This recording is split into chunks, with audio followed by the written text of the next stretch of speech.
Morning friends, मैं आपको ऋग वैदिक संस्कृत के बाद आपके लिए नया वीडियो लेकर आया हूँ उत्तर वैदिक संस्कृति का। इसमें आप लोग जो है ऋग वैदिक के बाद कैसे कैसे घटनाक्रम चेंज हुआ उसके बारे में हम आपको बताएंगे। और भी आगे बहुत सारी वीडियो हैं, तो आप हमारे चैनल शक्ति एजुकेशन को सब्सक्राइब और लाइक ज़रूर करें, जिससे कि आपको आगे का वीडियो देखने को मिल सके। तो चलिए शुरू करते हैं आज का वीडियो उत्तर वैदिक संस्कृति। इसमें जो है पॉइंट वाइज दिया हुआ है। देखिए, सबसे पहला पॉइंट है इसमें कि उत्तर वैदिक ऋग वैदिक के बाद जब उत्तर वैदिक काल आया, मतलब वैदिक युगीन धीरे धीरे समाप्त हो गया। उसके बाद जो है क्या क्या परिवर्तन हुए वो आपको इसमें पॉइंट वाइज बताएंगे, जो कि कंपटीशन में पूछे गए हैं। देखिए, इसमें सबसे पहला पॉइंट है, आर्यों ने अपना विस्तार यमुना तथा गंडक के मैदानों तक किया। मतलब कि आर्य जो है धीरे धीरे आपके जब इंडिया में प्रवेश किए तो कहाँ तक उनका विस्तार हुआ? यमुना क्षेत्र तथा गंडक के मैदान तक हुआ। रामायण की घटना जो है इसी काल में हुआ, मतलब उत्तर वैदिक काल में हुआ, जो कि 800 ईसा पूर्व के लगभग मानी जाती है। 800 ईसा पूर्व के आसपास जो है रामायण की घटना हुई। फिर उसके बाद जो है पुरु व भरत मिलकर कुरु नाम का, और तुर्वस और कृवि मिलकर पंचाल जो है अपना नाम दिए। पुरु व भरत मिलकर कुरु कहलाए, तुर्वस और कृवि दोनों मिलकर पांचाल कहलाए। जनपद राज्य जो है इसी समय अस्तित्व में आया था।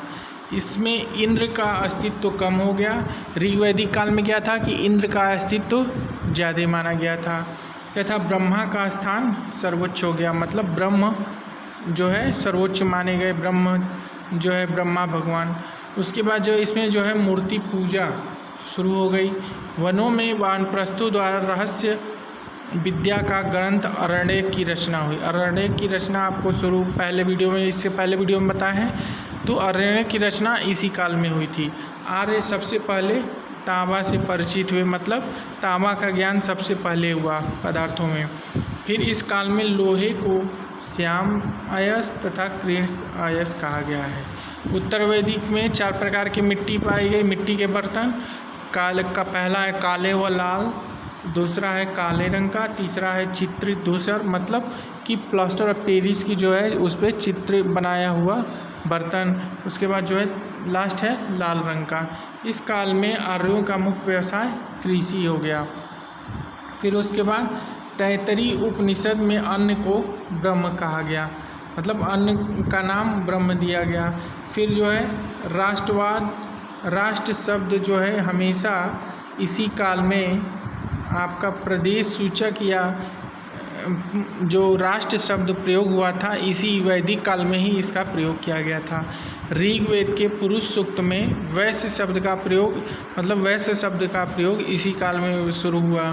ब्राह्मण क्षत्रिय वैश्य का उपनयन संस्कार, मतलब जनेऊ संस्कार जो हिंदू में रीति रिवाज होता है, कर्मकांड, तो वो उपनयन संस्कार जो है ब्राह्मण क्षत्रिय और वैश्य में ही होता था, इसीलिए इनको द्विज ब्राह्मण भी कहा जाता है।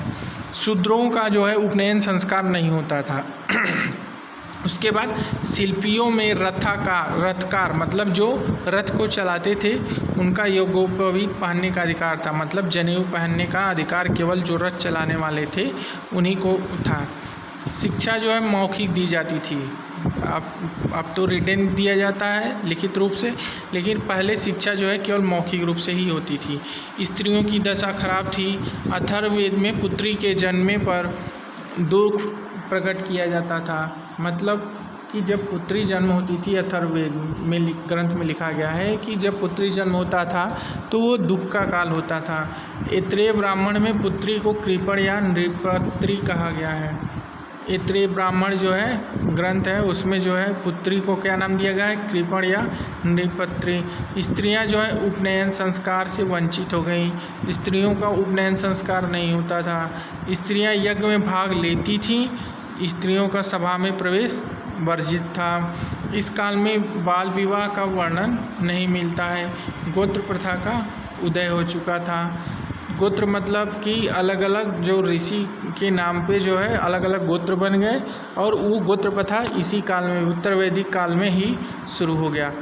तो ये वीडियो आपको बस इतना ही, उत्तर वैदिक काल में आपको जितना पॉइंट बताए हैं इससे पूछा गया है। तो आप ये जितना पॉइंट बनाए हैं इसको लिख लीजिएगा और हमारे चैनल शक्ति एजुकेशन को सब्सक्राइब और लाइक ज़रूर करें, जिससे कि और भी अच्छी अच्छी वीडियो आपको दे सकें।